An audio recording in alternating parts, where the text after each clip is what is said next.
नमस्कार, आपण पाहत आहे भांडा फूड न्यूज. एका दमात भ्रष्टाचारी कोमात. सोशल मीडिया, कर्जबाजारी, गुन्हेगारी, सट्टेबाजी, चोरी, मटका, जुगार, दारू, सावकारशाही, न्यायाच्या प्रतीक्षेत प्रशासन. भांडा फूड न्यूज. एका दमात भ्रष्टाचारी कोमात. म्हैसाळ कालव्यात पडून महिलेचा मृत्यू. कपडे धुण्यासाठी गेलेल्या रुक्मिणी निकम यांचा पाय घसरल्याने ही दुर्घटना. जाधववाडी तालुका कवटेमहाकाळ येथील रुक्मिणी अशोक निकम वय वर्ष 55 यांचा सोमवारी म्हैसाळ योजनेच्या कालव्यात पडून मृत्यू झाला आहे. कपडे धुण्यासाठी गेलेल्या रुक्मिणी निकम यांचा पाय घसरल्याने ही दुर्घटना घडली.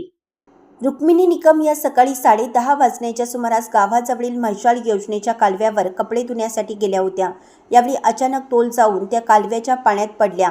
घटनेची माहिती मिळताच त्यांचा मुलगा रमेश निकम यांनी तातडीनं धाव घेत त्यांना पाण्याबाहेर काढलं. त्यांना लगेचच कवटेमहाकाळ येथील उपजिल्हा रुग्णालयात दाखल करण्यात आले. मात्र वैद्यकीय अधिकाऱ्यांनी त्यांना मृत घोषित केलं. याबाबतची माहिती वैद्यकीय अधिकारी डॉक्टर रेश्मा पाटील यांनी कवटेमहाकाळ पोलिसांना दिली आहे.